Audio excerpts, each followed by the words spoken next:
पृष्ठ संख्या 252 एकविंशः सर्गः। श्रीराम का आवाज आ रही है ना मेरा? Yes okay thank you.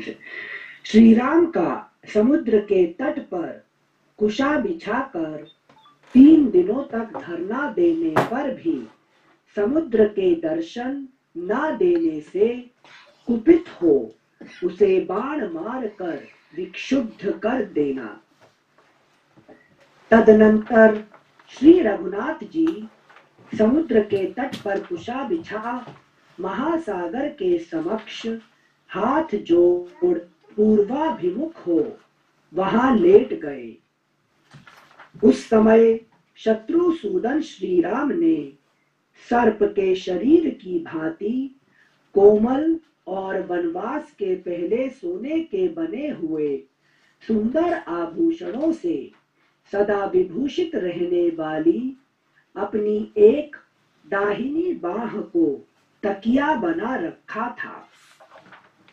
Ayodhya में रहते समय मातृकोटि की अनेक उत्तम नारियां धाएं मणि और सुवर्ण के बने हुए केयूरों तथा मोती के श्रेष्ठ आभूषणों से विभूषित अपने कर कमलों द्वारा नहलाने धुलाने आदि के समय अनेक बार श्री राम के उस बाह को सहलाती और दबाती थी।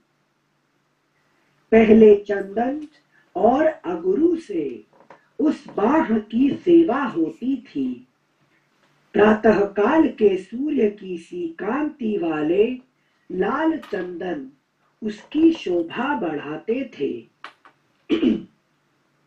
सीता हरण से पहले शयन काल में सीता का सिर उस बाह की शोभा बढ़ाता था और श्वेत शैया पर स्थित एवं लाल चंदन से चर्चित हुई वह बाह गंगा जल में निवास करने वाले तक्षक के शरीर की भांति सुशोभित होती थी। तक्षक के फुटनोट तक्षक नाग का रंग लाल माना गया है।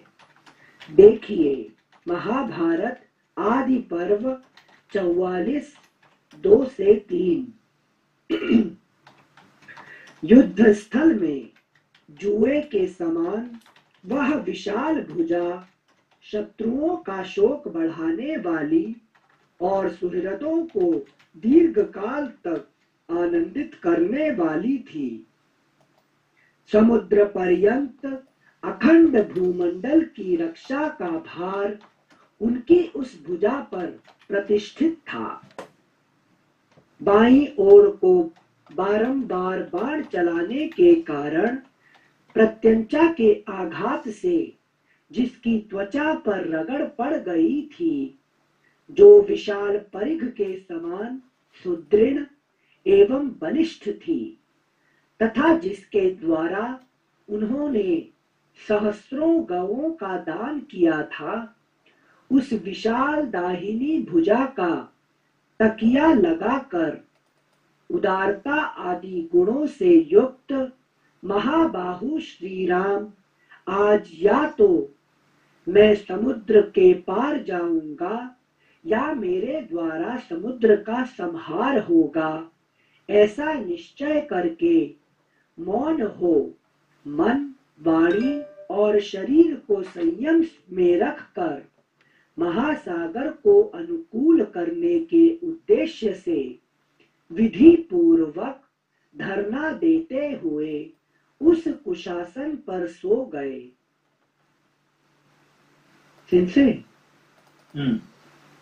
ये जो लास्ट सेंटेंस आया यहाँ पे, मेरे द्वारा समुद्र का संहार होगा ऐसा निश्चय करके मौन हो मन वाणी और शरीर को संयम में रखकर महासागर को अनुकूल करने के उद्देश्य से विधि पूर्वक धरना देते हुए कुशासन पर सो गए।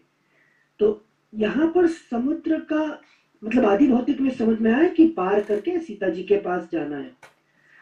प्रश्न आध्यात्मिक के हिसाब से है, ये आध्यात्मिक हिसाब से, हाँ, ये देखिए ये संसार जो, ये क्या कहते हैं, संसार समुद्र जो है, हाँ, इसको ना तो मैं पार कर लूं, ना तो उसको पूरा चला दो, खत्म कर दो, खत्म कर देते हैं, है कि नहीं? तो ये दोनों में कोई एक चीज होगा, पार कर लूं या चला हाँ। दूं, तो दोनों एक ही है। आयु नहीं, एक ही नहीं है। अब संसार तो रहेगा कि हम रहे नहीं रहे, संसार तो रहेगा ना, संसार में कुछ फर्क नहीं पड़ेगा, अच्छा, है कि नहीं? अच्छा। हमें दारू पीने के लिए इंटरेस्ट नहीं है, तो दारू पीने के लिए तो लंबा लाइन लगा हुआ है ना। हाँ, आप देखिए लास्ट ईयर जो इमरजेंसी में ये कहा गया, तो सबसे लंबा लाइन है कि 24 घंटा लाइन लगे हुए हैं, है कि नहीं? दारू का मैं देख के मैंने हैरान हो गया, मैंने कह रहे 24 घंटा एक आदमी लाइन में खड़ा हुआ है कि एक बोतल दारू मिलने के लिए, है कि नहीं? तो मेरे लिए सबसे बड़ा इंटरेस्टिंग टॉपिक था वो, है कि नहीं? तो कि है कि नहीं, मिनिमम 12 घंटे से 24 घंटा उनको खड़ा रहना एक बोतल दारू पाने के लिए, ठीक है ना? तो हमें अच्छा नहीं लगता, उसका मतलब है कि दुनिया में सबको अच्छा नहीं लगता, ठीक है ना? अच्छा, लेकिन संसार पार करना मतलब मोक्ष समझ सकते हैं, मुक्ति समझ सकते हैं। मैं संसार से पार हो जाऊं, हाँ, तो संसार में पूरा खत्म कर दूं। अच्छा, तो जो दूसरा वाला है खत्म करना, वो सबके लिए खत्म हो जाएगा, सिर्फ मेरे लिए? ये थोड़ा, इसको आपको क्या कहते हैं, मनन करना पड़ेगा, मनन करना पड़ेगा उसको, है कि नहीं? कैसे उसको लेंगे आप? Okay Sanjay, thank you Sanjay. क्योंकि राम जी दो ऑप्शन बता रहे थे ना, कि या तो समुद्र को पार कर जाऊं तो वो समझना आसान है, पर क्या है कि ये तो कह रहे हैं, मगर असली में वो ये नहीं है, उसको डराने के लिए ये कह रहे हैं, ठीक है ना, कि मैं पार हो जाऊं, ये तो सही है कि मैं समुद्र को खत्म करता हूँ, ये तो फिर वो तो है कि नहीं, ये अलग बात हो गया ना। हाँ, विराट पुरुष के कारण, लेकिन ये सच में वो नहीं है कि वो नहीं कह रहे हैं, मतलब ये दिखाने के लिए, डराने के लिए। Thank you Sanjay. श्लोक संख्या 10। संजय, जो भुजा का इतना वर्णन है, मतलब क्या वहां पे पावर शो कर रहे हैं क्या भगवान का? कौन सा वाला? जो दाहिनी भुजा का काफी वर्णन किया हुआ है इसके पहले। हाँ, नहीं, वहां पे ये दिखा रहे हैं कि भगवान जो है ना, किस का मतलब ये अपना क्या कहते हैं, वो जो अपना पिलो लगाते हैं ना, सोने के टाइम पे पिलो लेकर के आप हाथ से का मतलब है कि नहीं, वो एक तो है कि आप जब सोते हैं, एक राजपुत्र है, ऐसे उनको सोने के लिए गद्दी चाहिए, है कि मैट्रेस चाहिए, और ये क्या कर रहे हैं, अभी उसे पुरुष का ऊपर सो रहे हैं, बिना कोई से अपना हाथ को ही पिलो बना के सो रहे हैं। अच्छा, उसका मतलब उन्होंने कोई है कि नहीं, व्यसन को इस्तेमाल नहीं कर रहे हैं, है कि नहीं? जी सर, थैंक यू भैया। श्लोक संख्या 10। कुश बिछी हुई भूमि पर सोकर नियम से असावधान ना होते हुए श्री राम की वहां 3 रातें व्यतीत हो गई। मतलब यहाँ पे क्या कि मनुष्य जब कुश का ऊपर सोते हैं, बिना पिलो बिना कुछ लगा के, उसका मतलब वो साधना कर रहे हैं, ठीक है ना? आप साधना का दिखा, थैंक यू संजय। श्लोक संख्या 10। इस प्रकार उस समय वहां 3 रात लेटे रहकर नीति के ज्ञाता धर्म वत्सल श्री रामचंद्र जी सरिताओं के स्वामी समुद्र की उपासना करते रहे, परंतु नियम पूर्वक रहते हुए श्री राम के द्वारा यथोचित पूजा और सत्कार पाकर भी उस मंदमती महासागर ने उन्हें अपने आधि दैविक रूप का दर्शन नहीं कराया। वहां पे क्या दिख रहा है? यहाँ पे आधि दैविक रूप, ठीक है, आधि भौतिक तो देख रहे हैं, समुद्र को देख रहे हैं, आधि भौतिक, है कि नहीं? आध्यात्म अंदर में तो वो अपना विचार कर रहे हैं, मगर आधि दैविक रूप नहीं दिखता है, ठीक है ना। अच्छा, मतलब कि समुद्र देव रूप में बन के आए वैसा। हाँ, यहाँ आए हमसे ये कर रहे, वो नहीं देख रहे हैं, ठीक है ना, तो राम जी को दर्शन नहीं दे रहे हैं, ठीक है ना। ठीक है सर। श्लोक संख्या 12। इस प्रकार उस समय वहां 3 रात लेटे रहकर नीति के ज्ञाता धर्मवत्सल श्री रामचंद्र जी सरिताओं के स्वामी समुद्र की उपासना करते रहे, परंतु नियम पूर्वक रहते हुए श्री राम के द्वारा यथोचित पूजा और सत्कार पाकर भी उस मंदमती महासागर ने उन्हें अपने आधिदैविक रूप का दर्शन नहीं कराया, वह उनके समक्ष प्रकट नहीं हुआ। तब अरुण नेत्र प्रांत वाले भगवान श्री राम समुद्र पर कुपित हो उठे और पास ही खड़े हुए शुभ लक्षण युक्त लक्ष्मण से इस प्रकार बोले। अगला पृष्ठ संख्या 253। समुद्र को अपने ऊपर बड़ा अहंकार है, जिससे वह स्वयं मेरे सामने प्रकट नहीं हो रहा है। शांति, क्षमा, सरलता और मधुर भाषण, ये जो सत्पुरुषों के गुण हैं, इनका गुणहीनों के प्रति प्रयोग करने पर यही परिणाम होता है कि वे उस गुणवान पुरुष को भी असमर्थ समझ लेते हैं। एक बार फिर से पढ़ने से। समुद्र को अपने ऊपर बड़ा अहंकार है, जिससे वह स्वयं मेरे सामने प्रकट नहीं हो रहा है। शांति, क्षमा, सरलता और मधुर भाषण, ये जो सत्पुरुषों के गुण हैं, इनका गुणहीनों के प्रति प्रयोग करने पर यही परिणाम होता है कि वे उस गुणवान पुरुष को भी असमर्थ समझ लेते हैं।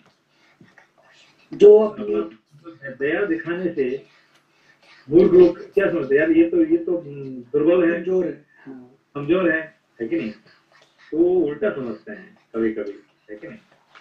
हाँ, अच्छा, इनके से प्रश्न को भी हम चुप करके रखेंगे। श्लोक संख्या 15।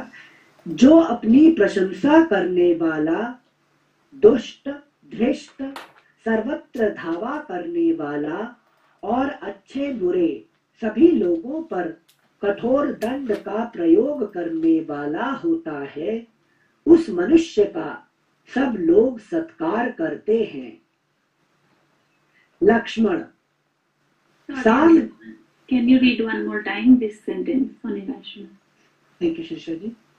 जो अपनी प्रशंसा करने वाला, दुष्ट, धृष्ट, सर्वत्र धावा करने वाला और अच्छे बुरे सभी लोगों पर कठोर दंड का प्रयोग करने वाला होता है, उस मनुष्य का सब लोग सत्कार करते हैं। Thank you. Continue. जी। लक्ष्मण, साम नीति, शांति के द्वारा इस लोक में ना तो कीर्ति प्राप्त की जा सकती है, ना यश का प्रसार हो सकता है और ना संग्राम में विजय ही पाई जा सकती है। सुमित्रा नंदन, आज मेरे बाणों से खंड खंड हो मगर और मत्स्य सब ओर उतरा कर बहने लगेंगे और उनकी लाशों से इस मकरालय समुद्र का जल आच्छादित हो जाएगा। तुम यह दृश्य आज अपनी आंखों देख लो।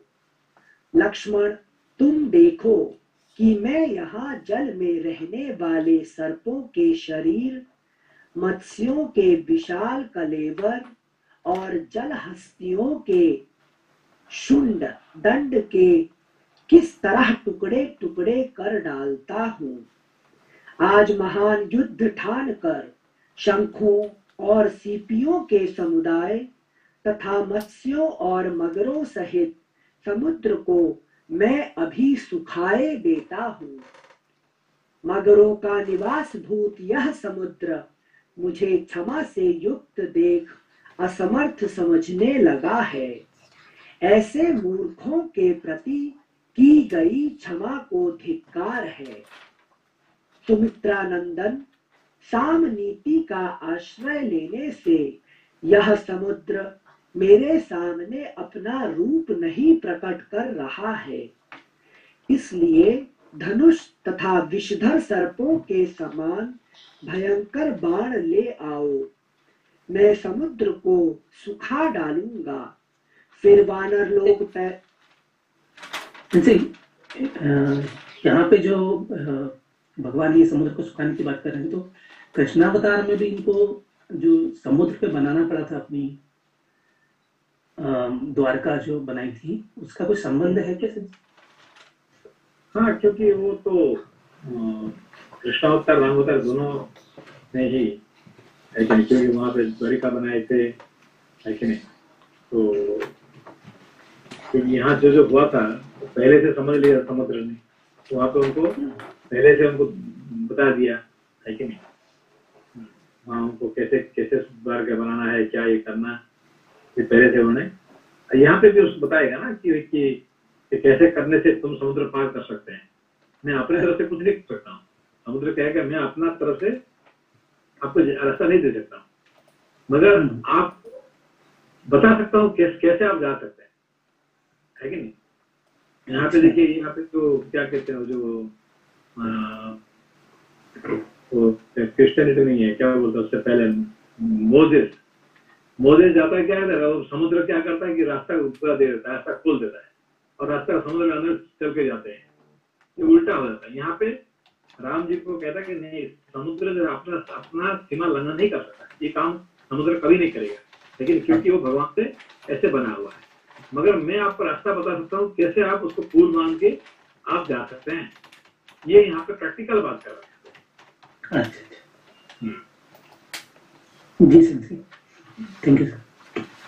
थैंक यू सिंसे। अभी जब मनीष जी ने क्वेश्चन पूछा, यहाँ जैसे आप हर समय बोलते हैं कि राम जी के अवतार का उल्टा कृष्ण जी के अवतार में होता है, तो यहाँ राम जी पुल बनाकर समुद्र को पार कर रहे हैं और कृष्ण अवतार में समुद्र के अंदर ही जाकर रह रहे हैं, मतलब संसार में जाकर रह रहे हैं। नहीं, संसार में जाकर नहीं, वहां पे उल्टा आएगा। वहां पे लेकिन कभी कभी आप आदि भौतिक समझना चाहिए, कभी कभी आप आध्यात्मिक समझना चाहिए, ठीक है ना। तो यहाँ पे थोड़ा तो विचार करना चाहिए, ठीक है। ठीक है सिंसे, अलग है। थैंक यू सिंसे। श्लोक संख्या 21। सुमित्रा नंदन, साम नीति का आश्रय लेने से यह समुद्र मेरे सामने अपना रूप नहीं प्रकट कर रहा है। इसलिए धनुष तथा विषधर सर्पों के समान भयंकर बाण ले आओ। मैं समुद्र को सुखा डालूंगा, फिर वानर लोग पैदल ही लंकापुरी को चलें। यद्यपि समुद्र को अक्षोभ्य कहा गया है, फिर भी आज कुपित होकर मैं इसे विक्षुब्ध कर दूंगा। इसमें सहस्रों तरंगे उठती रहती हैं, फिर भी यह सदा अपने तट की मर्यादा सीमा में ही रहता है, किंतु अपने बाणों से मारकर मैं इसकी मर्यादा नष्ट कर दूंगा। बड़े बड़े दानवों से भरे हुए इस महासागर में हलचल मचा दूंगा, तूफान ला दूंगा। यूं कहकर दुर्धर्ष वीर भगवान श्री राम ने हाथ में धनुष ले लिया। वे क्रोध से आंखें फाड़ फाड़ कर देखने लगे और प्रलयाग्नि के समान प्रज्वलित हो उठे। उन्होंने अपने भयंकर धनुष को धीरे से दबाकर उस पर प्रत्यंचा चढ़ा दी और उसकी टंकार से सारे जगत को कंपित करते हुए बड़े भयंकर बाण छोड़े, मानो इंद्र ने बहुत से वज्रों का प्रहार किया हो। तेज से प्रज्वलित होते हुए वे महान वेगशाली श्रेष्ठ बाण समुद्र के जल में घुस गए। वहां रहने वाले सर्प भय से थर्रा उठे। मत्स्यों और मगरों सहित महासागर के जल का महान वेग सहसा अत्यंत भयंकर हो गया। वहां तूफान का कोलाहल छा गया। बड़ी बड़ी तरंग मालाओं से सारा समुद्र व्याप्त हो उठा। शंख और सीपियां पानी के ऊपर छा गईं। वहां धुआं उठने लगा और सारे महासागर में सहसा बड़ी बड़ी लहरें चक्कर काटने लगी। अगला पृष्ठ संख्या 254, श्लोक संख्या 30। चमकीले फन और दीप्तिशाली नेत्रों वाले सर्प व्यथित हो उठे तथा पाताल में रहने वाले महापराक्रमी दानव भी व्याकुल हो गए। सिंधुराज की सहस्रों लहरें जो विंध्याचल और मंदराचल के समान विशाल एवं विस्तृत थी, नाकों और मकरों को साथ लिए ऊपर को उठने लगी। सागर की उत्ताल तरंग मालाएं झूमने और चक्कर काटने लगी। वहां निवास करने वाले नाग और राक्षस घबरा गए। बड़े बड़े ग्राह ऊपर को उछलने लगे तथा वरुण के निवास भूत उस समुद्र में सब ओर भारी कोलाहल मच गया। तदनंतर श्री रघुनाथ जी रोष से लंबी सांस लेते हुए अपने भयंकर वेगशाली अनुपम धनुष को पुनः खींचने लगे। यह देख सुमित्रा कुमार लक्ष्मण उछलकर उनके पास जा पहुंचे और बस बस अब नहीं ऐसा कहते हुए उन्होंने उनका धनुष पकड़ लिया। फिर वे बोले, भैया आप वीर शिरोमणि हैं। इस समुद्र को नष्ट किए बिना भी आपका कार्य संपन्न हो जाएगा। आप जैसे महापुरुष क्रोध के अधीन नहीं होते हैं।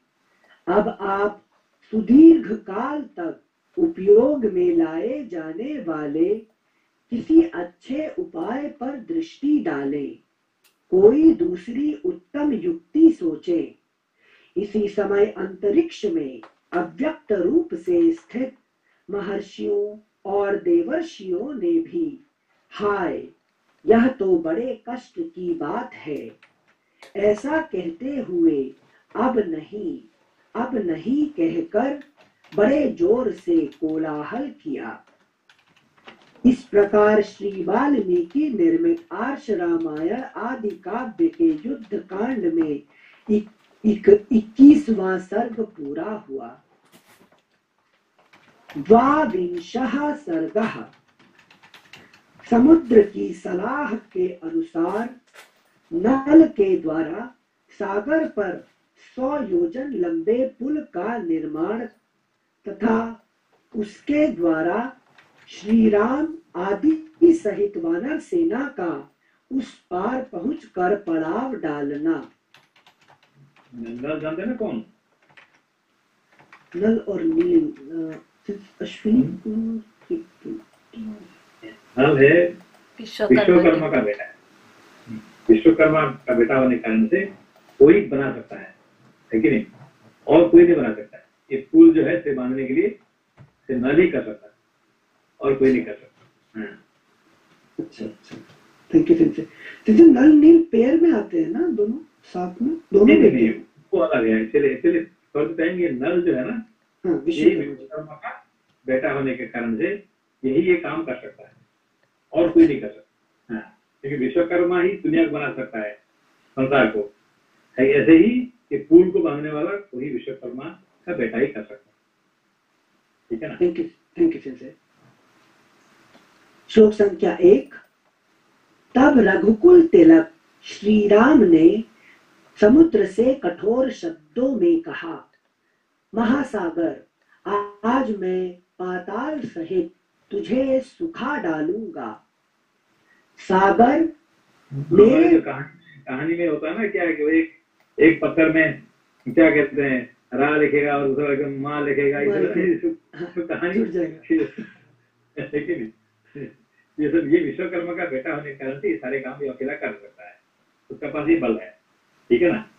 हमारी जो कहानी में सब कुछ है ना, ये है वो सब बोल जाइएगा, ठीक है। अच्छा, ये सब कहानी का एक तो कहानी, एक इसको कहते किंवदंती, मतलब लोक कहानी है, लोक कहानी, वो अलग है। और रामायण असली, इसीलिए हम असली रामायण पढ़ रहे हैं, वाल्मीकि का ओरिजिनल रामायण, ठीक है ना। ये जो लिखा हुआ ये असली है, बाकी जो हम लोग जो है कि गाँव का जो लिखा हुआ है दादी माँ का कहानी, वो भूल जाना चाहिए, ठीक है ना। अच्छा सिंचे बाकी शाप तो दिया था ना उन्हें कि तुम पत्थर फेंको तो वो तैरता रहेगा, वो भी कहानी ये सब फिलहाल कहानी मान। ओके ठीक है। सिंसी सॉरी, थोड़ा बीच में डिस्टर्ब कर रहे हैं। एक्चुअली अभी हम लोग यहाँ गए थे ना, पचमढ़ी तरफ गए थे, तो वहां पे एक हनुमान जी और भगवान श्री राम का मंदिर है। तो वहां पे हमने मतलब वास्तव में देखा कि एक बड़ा सा पत्थर है जो पानी के ऊपर फ्लोट कर रहा है सिंसे। तो वो वहां पे भी ये चीज काफी फेमस है कि ये जो पत्थर है ये वो राम सेतु से लाया हुआ है। एंड ये सब क्या है कि सब ऐसे कहने पर हमारा धर्म का क्या होता है कि गीत हो जाता है कि नहीं। कहानी सुनने के बाद क्या होता है कि हमारे जो हिंदू धर्म क्या साइंटिफिक है, नॉन साइंटिफिक नहीं है, ठीक है ना। साइंटिफिक जो हमारे जो धर्म है, इसको ये जो कुछ लोग ऐसे करके इसको क्या करते, नीचे कर देते हो, ठीक है ना।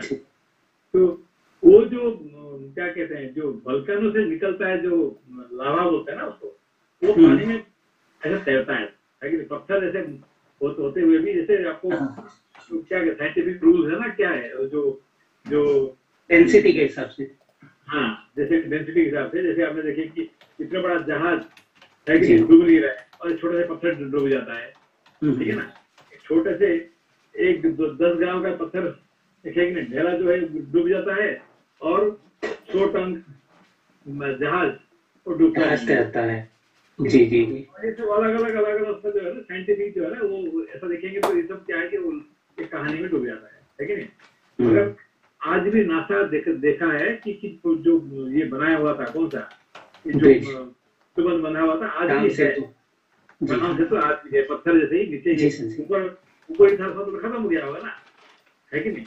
नीचे कैसे आज कैसे हजारों साल के बाद भी आज कैसे है, उसके नीचे जो पत्थर रखा था आज भी ऐसे ही है, ठीक है ना। तो ऊपर नहीं था। अच्छा, थैंक यू सिंसे। श्लोक संख्या 1। सिंसे हमारा आवाज आ रहा है ना? ओके। श्लोक संख्या 1।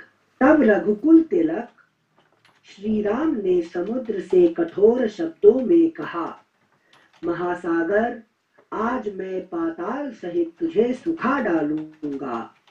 सागर, मेरे बाणों से तुम्हारी सारी जलराशि दग्ध हो जाएगी, तू सूख जाएगा और तेरे भीतर रहने वाले सब जीव नष्ट हो जाएंगे। उस दशा में तेरे यहाँ जल के स्थान में विशाल बालू का राशि पैदा हो जाएगी। समुद्र मेरे धनुष द्वारा की गई बाण वर्षा से हाँ भैया डिस्कनेक्ट हो गया था। यस भैया। सिंधी सॉरी, वो आप जो बता रहे थे कि ये हमारा मतलब जो हमारी जो मान्यता है उसको ये नीचा करता है, तो वो कैसा सिंधी को समझना बहुत जरूरी है। देखिए जैसे कि आपने एक पत्थर में रा लिख दिया, दूसरे में माँ लिख दिया, तो वो पत्थर जब ये एक जुड़ जाते हैं, लेकिन ये कहानी है कि नहीं। जी लेकिन तब हुआ था, आज भी हो जाना चाहिए। जी तब हुआ था, उस जमाने में हुआ था, तो आज भी एक पत्थर में रा लेकिन दूसरे में माँ लिखेंगे तो वो पत्थर जुड़ जाना चाहिए, है कि नहीं? तो उस टाइम पे कैसे हो गया, आज कैसे नहीं हो रहा है कि नहीं? तो ये जो है ना, ये कहानी जो है वो कहानी के हिसाब से उसको रखिए, जो है कि नहीं, हमारा शास्त्र जो कह रहा है उसको मानना चाहिए, ठीक है ना, है कि नहीं? जो ओरिजिनल रामायण है वो जो कह रहा है उसको ही हम मानना चाहिए, ठीक है ना? तो लोग कहानी को नहीं मानते, ज्यादा नहीं मानते। तो वो एक मतलब लोक कहानियों में अगर कुछ आता है या इस तरह का जो नॉर्मल संवाद होते हैं पत्र पत्रिकाओं में, तो उनको हमें ज्यादा ध्यान नहीं देना चाहिए। जरूर है, क्योंकि शास्त्र जो कह रहे हैं वही सही है कि नहीं? और लोक कहानी में जो कुछ है, जो लोग कोई विश्वास करते हैं, जैसे कि देखिए वो पत्थर रख दिया है, वो पत्थर रख के उसको क्या कहना चाहता है, यहाँ पैसे डालो आखिरी में, है कि नहीं? यहाँ पे ये आया पत्थर कहाँ से आया कि वहां से आया, सिद्धोबन से लेके आए हैं, तो इसलिए पैसा लगो, आखिर में पैसा बनाने के एक बहाना हो जाएगा, ठीक है ना? तो इस तरह से इसको आप ज्यादा ध्यान नहीं देना चाहिए, ठीक है ना? जी सेंसी, थैंक यू, बहुत इम्पोर्टेंट। Thank you sensei. श्लोक संख्या 2। सागर, मेरे बाणों से तुम्हारी सारी जलराशि दग्ध हो जाएगी, तू सूख जाएगा और तेरे भीतर रहने वाले सब जीव नष्ट हो जाएंगे। उस दशा में तेरे यहाँ जल के स्थान में विशाल बालुका राशि पैदा हो जाएगी। समुद्र, मेरे धनुष द्वारा की गई बाण वर्षा से जब तेरी ऐसी दशा हो जाएगी, तब वानर लोग पैदल ही चलकर तेरे उस पार पहुंच जाएंगे। दानवों के निवास स्थान तू केवल चारों ओर से बहकर आई हुई जलराशि का संग्रह करता है। तुझे मेरे बल और पराक्रम का पता नहीं है, किंतु याद रख, इस उपेक्षा के कारण तुझे मुझसे भारी संताप प्राप्त होगा। यो कहकर महाबली श्री राम ने एक ब्रह्म दंड के समान भयंकर बाणों को ब्रह्मास्त्र से अभिमंत्रित करके अपने श्रेष्ठ धनुष पर चढ़ाकर खींचा। श्री रघुनाथ जी के द्वारा अगला पृष्ठ संख्या 255, श्लोक संख्या 6। श्री रघुनाथ जी के द्वारा सहसा उस धनुष के खींचे जाते ही पृथ्वी और आकाश मानो फटने लगे और पर्वत डगमगा उठे।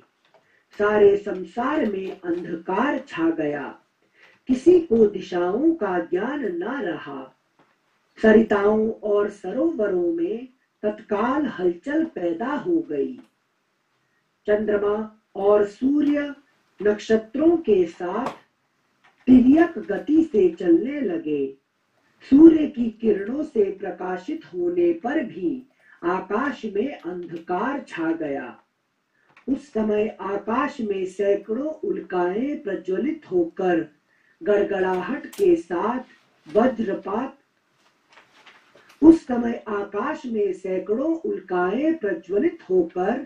उसे प्रकाशित करने लगी तथा अंतरिक्ष से अनुपम एवं भारी गड़गड़ाहट के साथ वज्रपात होने लगे।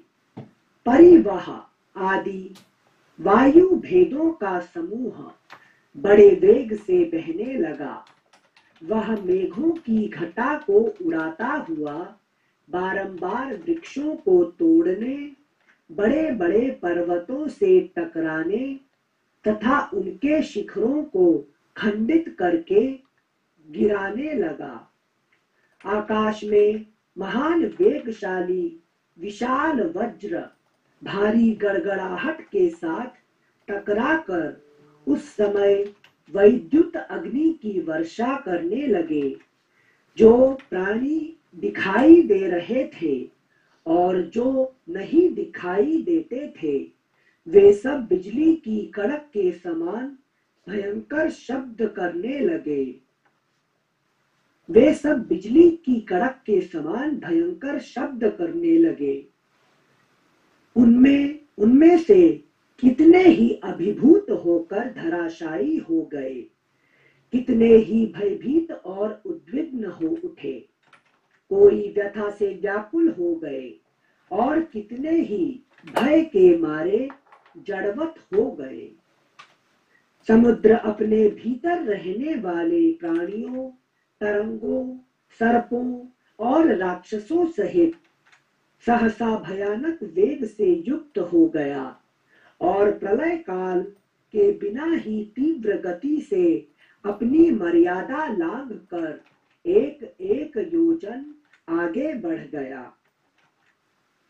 इस प्रकार नदों और नदियों के स्वामी उस उद्यत समुद्र के मर्यादा लांघ कर बढ़ जाने पर भी शत्रुसूदन श्री रामचंद्र जी अपने स्थान से पीछे नहीं हटे। तब समुद्र के बीच से सागर एवं मूर्तिमान होकर प्रकट हुआ, मानो तब समुद्र के बीच से सागर स्वयं मूर्तिमान होकर प्रकट हुआ, मानो महाशैल मेरु पर्वत के अंगभूत उदयाचल से सूर्य देव उदित हुए हो।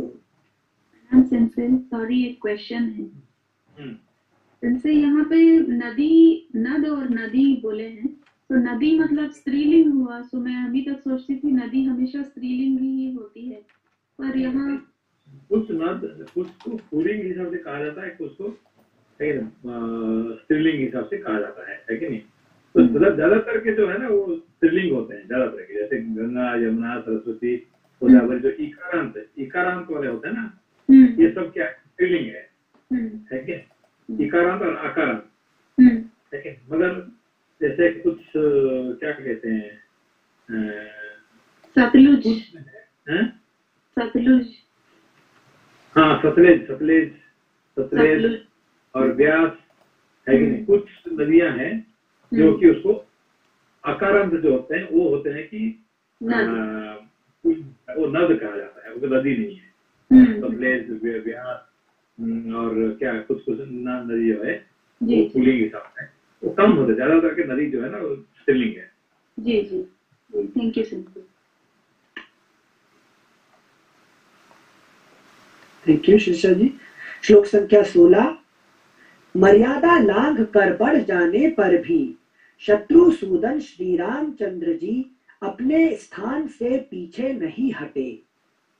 तब समुद्र के बीच से सागर स्वयं मूर्तिमान होकर प्रकट हुआ, मानो महाशैल मेरु पर्वत के अंगभूत उदयाचल से सूर्य देव उदित हुए हो। चमकीले मुख वाले सर्पों के साथ समुद्र का दर्शन हुआ। उसका वर्ण स्निग्ध वैदूर्य मणि के समान श्याम था। उसने जाम्बू नद नामक सुवर्ण के बने हुए आभूषण पहन रखे थे। उसने जाम्बू नद नामक सुवर्ण के बने हुए आभूषण पहन रखे थे। लाल रंग के फूलों की माला तथा लाल ही वस्त्र धारण किए थे। उसके नेत्र प्रफुल्ल कमल दल के समान सुंदर थे। उसने सिर पर एक दिव्य पुष्पमाला धारण कर रखी थी, जो सब प्रकार के फूलों से बनाई गई थी। सुवर्ण और तपे हुए कांचन के आभूषण उसकी शोभा बढ़ाते थे। वह अपने ही भीतर उत्पन्न हुए रत्नों के उत्तम आभूषणों से विभूषित था। वह अपने ही भीतर उत्पन्न हुए रत्नों के उत्तम आभूषणों से विभूषित था। इसीलिए नाना प्रकार के धातुओं से अलंकृत हिमवान पर्वत के समान शोभा पाता था। वह अपने विशाल वक्ष स्थल पर कौस्तुभ मणि के सहोदर सदृश एक श्वेत प्रभा से युक्त मुख्य रत्न धारण किए हुए था, जो मोतियों की इकहरी माला के मध्य भाग में प्रकाशित हो रहा था। जो मोतियों की इकहरी माला के मध्य भाग में प्रकाशित हो रहा था। अगला पृष्ठ। इकहरी मतलब क्या? 108 109 जो बीट्स होती है उसके लिए बोल रहे हैं, माला जो पूरी। ठीक है, ठीक है। अगला पृष्ठ, पृष्ठ संख्या 256। चंचल तरंगे उसे घेरे हुए थी, मेघमाला और वायु से वह व्याप्त था, तथा गंगा और सिंधु आदि नदियां उसे सब ओर से घेर कर खड़ी थी। श्लोक संख्या 23। उसके भीतर बड़े बड़े ग्राह उद्भ्रांत हो रहे थे, नाग और राक्षस घबराए हुए थे। देवताओं के समान सुंदर रूप धारण करके आई हुई विभिन्न रूप वाली नदियों के साथ शक्तिशाली नदीपति समुद्र ने निकट आकर पहले धनुर्धर श्री रघुनाथ जी को संबोधित किया और फिर हाथ जोड़कर कहा, सौम्य रघुनंदन, पृथ्वी, वायु, आकाश, जल और तेज। पृथ्वी, वायु, आकाश, जल और तेज ये सर्वदा अपने स्वभाव में स्थित रहते हैं। अपने नाम क्या है? पंचमहाभूत। सीक्वेंस थोड़ा ऊपर नीचे नहीं कर सीक्वेंस मैंने उल्टा कर दिया। ठीक है। तो जैसे ये अपने निर्धारित सीमा में रहते हैं हमेशा, ये बताया। ये हमेशा अपना कार्य अपना करते रहते हैं, ये कभी बदलते नहीं है। जो विश्व में है, पृथ्वी में है, वही हमारे अंदर में इतने ही है, परिमाण इतने ही है। ठीक है ना? जैसे कि हमारे अंदर में पृथ्वी का मात्रा क्या है? पृथ्वी शरीर पूरा है ना, तो 25 शरीर से 20 से 30% ना पानी है, बाकी सारा नहीं। जो स्ट्रक्चर हमारे बॉडी का जो स्ट्रक्चर है वो है पृथ्वी का भाग। ठीक है ना? स्ट्रक्चर जो दिखाई पड़ता है, ठीक है ना? और जो दिखाई नहीं पड़ता उसके अंदर में पानी का भाग जो है, लेकिन जल से ज्यादा है, ये पृथ्वी से ज्यादा है, और दिखाई नहीं पड़ता। ठीक है ना? क्योंकि हम उसको दिखाई पड़ता, मगर जैसे हमने ज्यादातर के हमको आगे क्या दिखाई पड़ता? पृथ्वी दिखाई पड़ता है, मगर पानी कम दिखाई पड़ता है, मगर पानी का भाग ज्यादा है। श्लोक संख्या 26। सौम्य रघुनंदन, पृथ्वी, वायु, आकाश, जल और तेज ये सर्वदा अपने स्वभाव में स्थित रहते हैं, अपने सनातन मार्ग को कभी नहीं छोड़ते, सदा उसी के आश्रित रहते हैं। मेरा भी यह स्वभाव ही है, जो मैं अगाध और अथाह हूँ, कोई मेरे पार नहीं जा सकता। मेरे पार कोई नहीं जा सकता है, सीधा कहते हैं।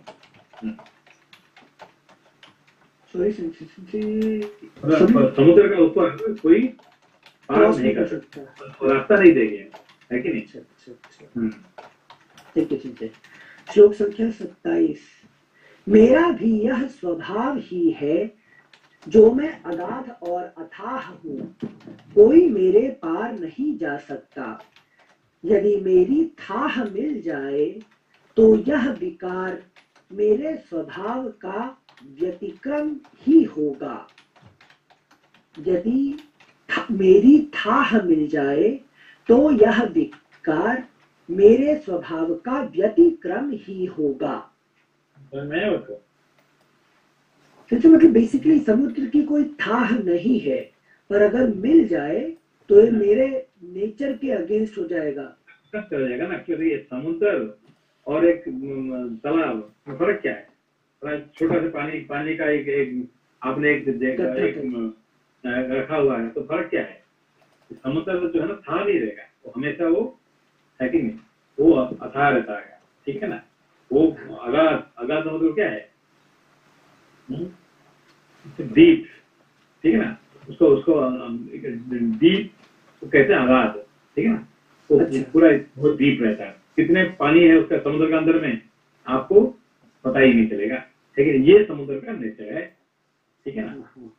तो ये हो जाए तो फिर उसका समुद्र का मतलब नहीं रहेगा उसका मतलब, ठीक है ना। मतलब अथाह में अगर थाह मिल जाए तो नेचर लॉस्ट, ये समुद्र तालाब हो जाएगा, ये बन जाएगा। हाँ, ठीक है। फिर से श्लोक संख्या 27 फिर से पढ़ेंगे। मेरा भी यह स्वभाव ही है जो मैं अगाध और अथाह हूँ, कोई मेरे पार नहीं जा सकता। यदि मेरी थाह मिल जाए तो यह विकार मेरे स्वभाव का व्यतिक्रम ही होगा। इसलिए मैं आपसे पार होने का यह उपाय बताता हूँ। राजकुमार, मैं मगर और नाके आदि से भरे हुए अपने जल को किसी कामना से, लोभ से अथवा भय से किसी तरह स्तंभित नहीं होने दूंगा।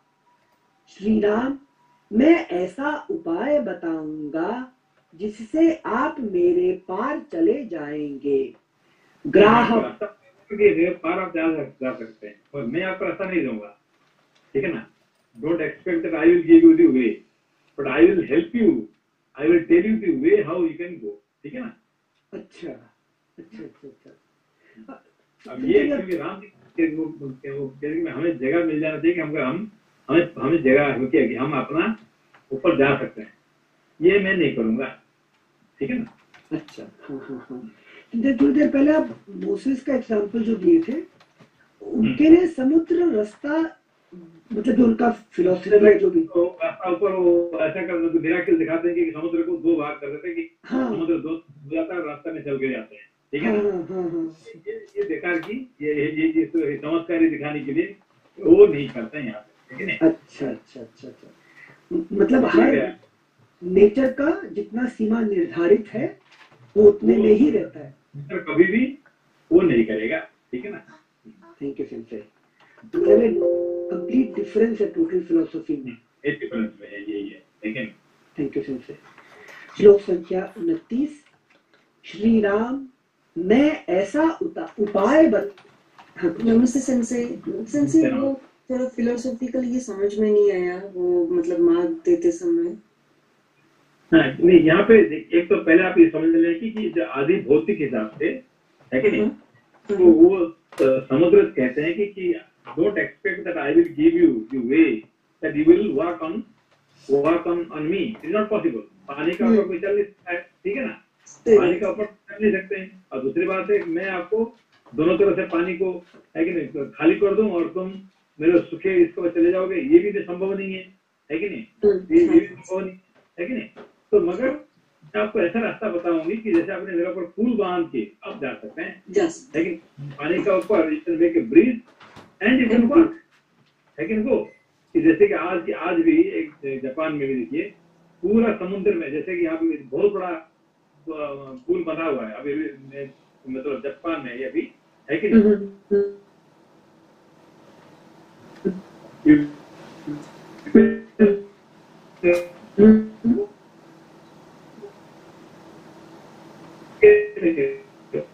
So you can take the car and can go.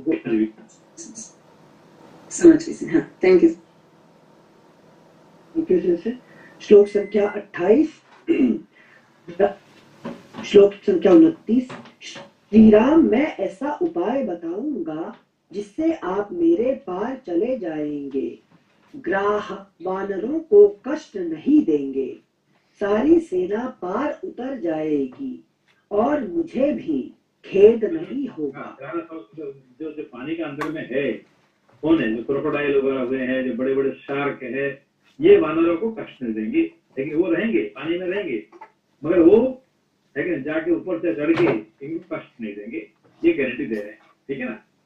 नहीं तो क्या करते, पानी में आप समुद्र उतर के क्या करेंगे, आपको क्रोकोडाइल होते हैं, ये तो खींच के आपको खा देंगे, है कि नहीं। ये तो मगर ये मैं गारंटी देता हूँ कि ये भी आपको तकलीफ नहीं देंगे। अच्छा अच्छा, समुद्र की तरफ से गारंटी आ गई। Thank you sir. मैं श्री राम, मैं ऐसा उपाय बताऊंगा जिससे आप मेरे पार चले जाएंगे। ग्राह वानरों को कष्ट नहीं देंगे, सारी सेना पार उतर जाएगी और मुझे भी खेद नहीं होगा। मैं आसानी से सब कुछ सह लूंगा। वानरों के पार जाने के लिए जिस प्रकार पुल बन जाए वैसा प्रयत्न मैं करूंगा। आपको भी दुख नहीं होना चाहिए और मुझे भी दुख नहीं होना चाहिए, है कि नहीं। दोनों खुशी खुशी से काम हो जाए, ऐसे समझौता करते हैं, ठीक है ना।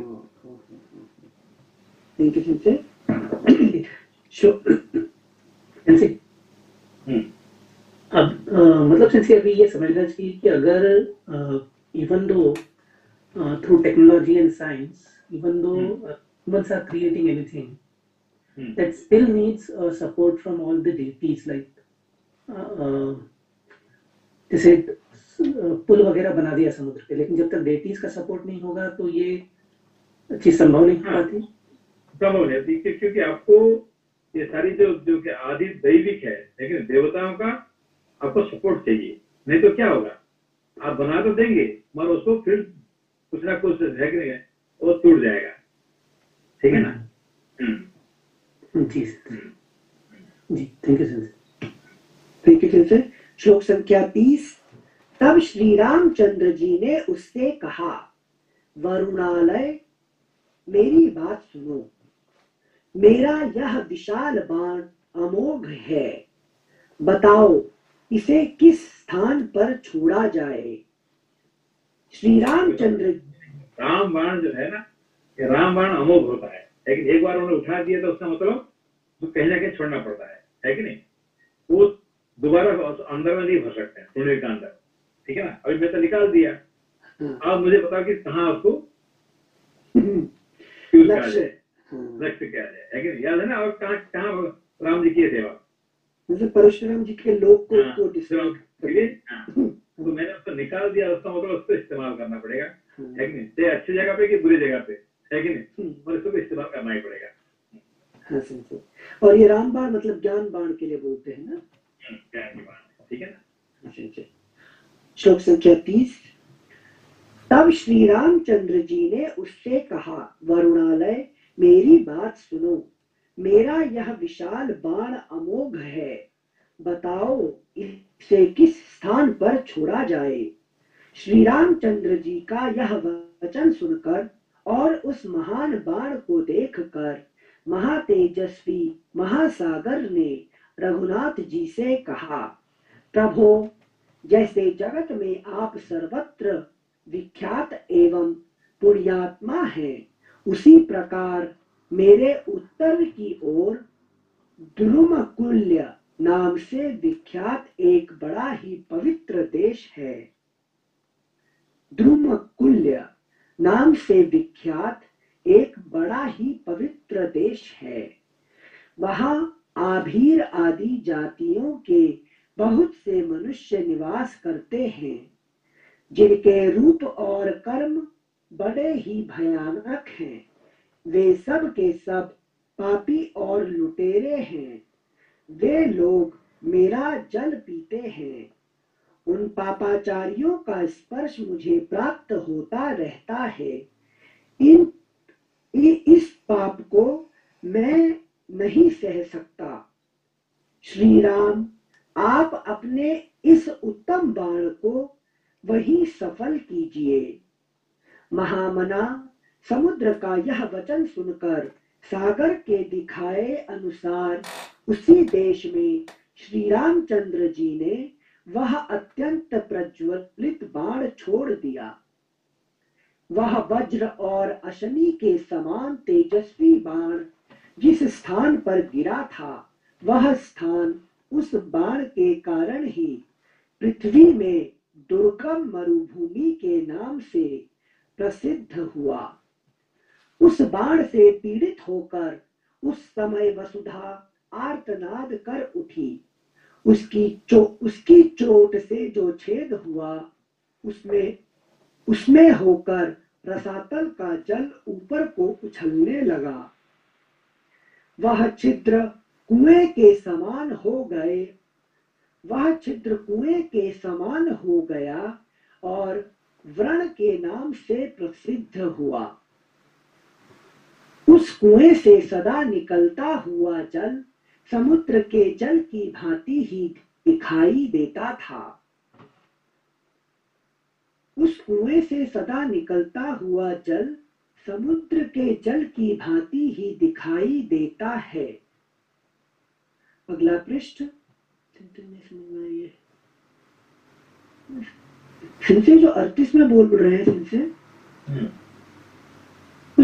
वह छिद्र कुएं के समान हो गया और व्रण के नाम से प्रसिद्ध हुआ।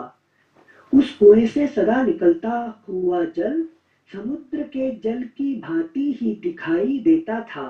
मतलब दूसरा समुद्र बना रहे हैं क्या? यहाँ पे कोई कहता है कि जो डेजर्ट है ना राजस्थान में, हाँ, वो एरिया मुझे भी एक्चुअली पता नहीं इसके बारे में। अच्छा वहां पर हाँ बताए थे, वहां थोड़ा पानी की बूंदे अंदर गड्ढा खोदने पे। ओके समझे। अगला पृष्ठ संख्या 257। मुझे उत्तर में छोड़े ना। हाँ वहीं से उत्तर कहाँ से? अभी दक्षिण में है ना। हाँ यहाँ भी सब उत्तरी तरह भारत का जहाँ भी है सब उत्तरी है। Yes thank you sir. श्लोक संख्या 257 पृष्ठ संख्या 257 श्लोक संख्या 39। उस समय वहां भूमि के विदीर्ण होने का भयंकर शब्द सुनाई पड़ा। उस बाण को गिराकर वहां के भूतल की कुक्षी में, तालाब, पोखरे आदि में वर्तमान जल को श्री राम ने सुखा दिया। तब से वह स्थान तीनों लोकों में मरुकांतार के नाम से ही विख्यात हो गया। जो पहले समुद्र का कुक्षी प्रदेश था, उसे सुखाकर देवोपम पराक्रमी विद्वान दशरथ नंदन श्री राम ने उस मातृभूमि को वरदान दिया। यह मरुभूमि पशुओं के लिए हितकारी होगी। यहाँ रोग कम होंगे। यह भूमि फल, मूल और रसों से संपन्न होगी। यहाँ घी आदि चिकने पदार्थ अधिक सुलभ होंगे। दूध की भी बहुतायत होगी।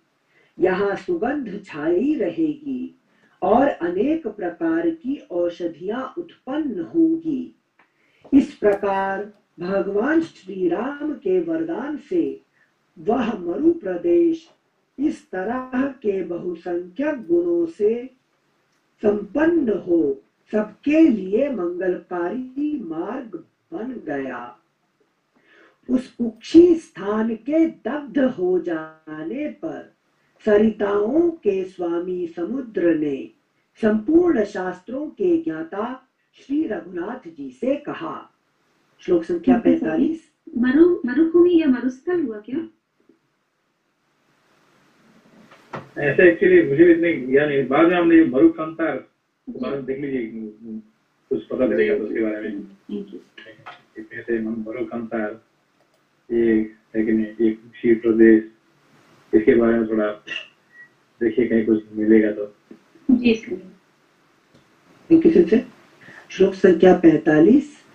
सौम्य, आपकी सेना में जो यह नल नामक कांतिमान वानर है, साक्षात विश्वकर्मा का पुत्र है। इसे इसके पिता ने यह वर दिया है कि तुम मेरे ही समान समस्त शिल्प कला में निपुण होगे। प्रभु, आप भी तो इस विश्व के सृष्टा विश्वकर्मा हैं। इस नल के हृदय में आपके प्रति बड़ा प्रेम है। यह महान उत्साही वानर अपने पिता के समान ही शिल्प कर्म में समर्थ है, अतः यह मेरे ऊपर पुल का निर्माण करे, मैं उस पुल को धारण करूंगा।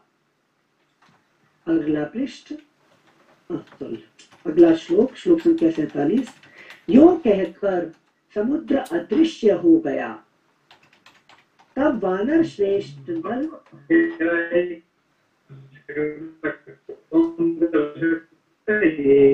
नल ही कर सकता है, नल ही कर सकता है। हाँ। लेकिन ये काम इंजीनियर है, तो पूरे समुद्र के उस छोर पे पूरा ब्रिज उस टाइम पे बन गया है ना।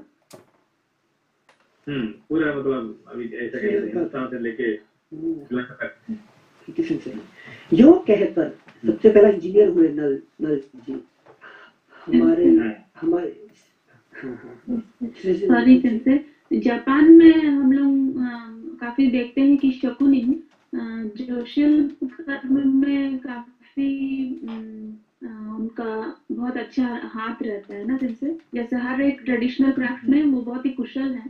तो जैसे नल यहाँ पे जापान जो ब्रिज बना हुआ है समुद्र का ऊपर, पूरा शिवा से लेके यहाँ ऐसा जो यहाँ तक बना हुआ है, सबसे बड़ा लंबा वाला ब्रिज है ना, जैसे कि इंडिया से लंका तक जैसे इतने ही बड़ा ब्रिज बना हुआ। तो मेरा प्रश्न है कि जैसे नल शिल्प कर्म के देवता हुए या फिर विश्वकर्मा शिल्प कर्म के देवता हुए, तो हम यहाँ पर ऐसा कोई देवता जापान में भी है क्या शिल्प कर्म के देवता? है ना, यहाँ पे जैसे हम भी विश्वकर्मा मानते हैं, जापान में विश्वकर्मा है कि नहीं? विश्वकर्मा का नाम उसका क्या होता है?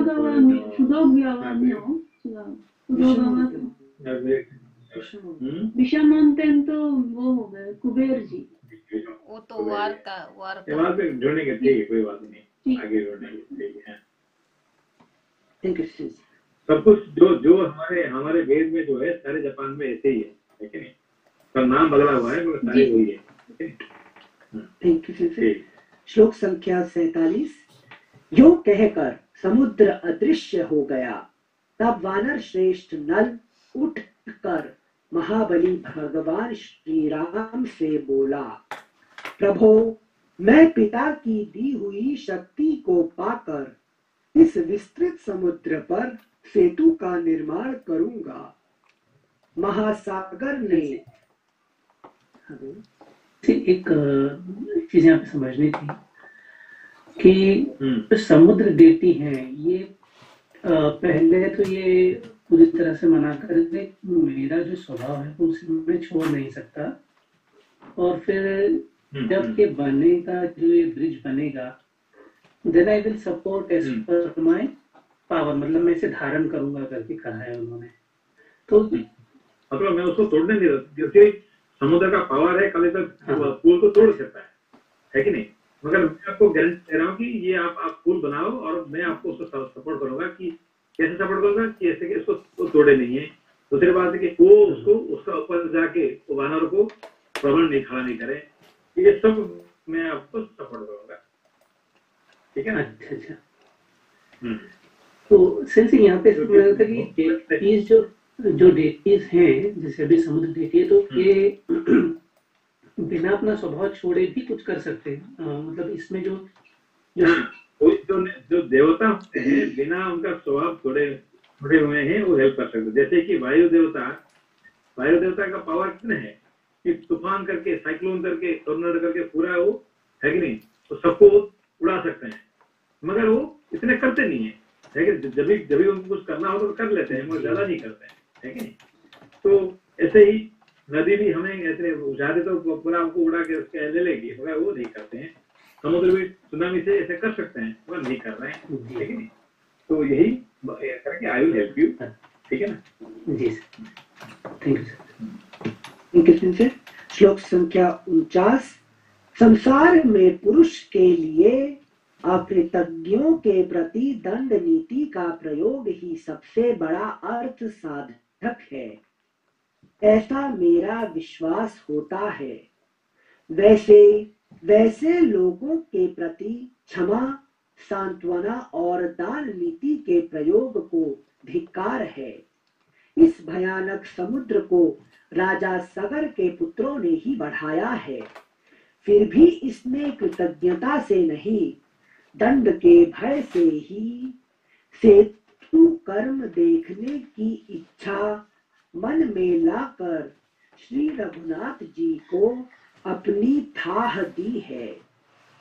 मंदराचल पर विश्वकर्मा जी ने मेरी माता को यह वर दिया था कि देवी तुम्हारे गर्भ से मेरे ही समान पुत्र होगा। इस प्रकार मैं विश्वकर्मा का औरस पुत्र हूँ और शिल्प कर्म में उन्हीं के समान हूँ। इस समुद्र ने आज मुझे इन सब बातों का स्मरण दिला दिया है। महासागर ने जो कुछ कहा है ठीक है। मैं बिना पूछे आप लोगों से अपने गुणों को नहीं बता सकता था। मैं बिना पूछे आपने किसी ने याद किया, लेकिन आपने पूछा तो मैं आपको बातें बता सकता।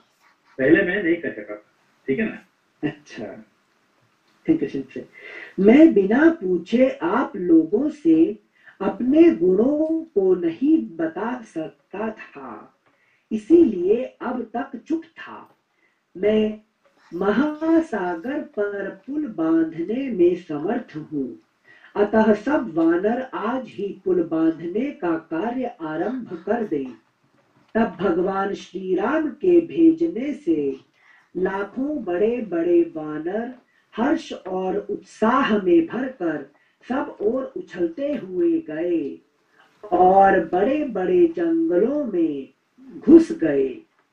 अगला पृष्ठ संख्या 258।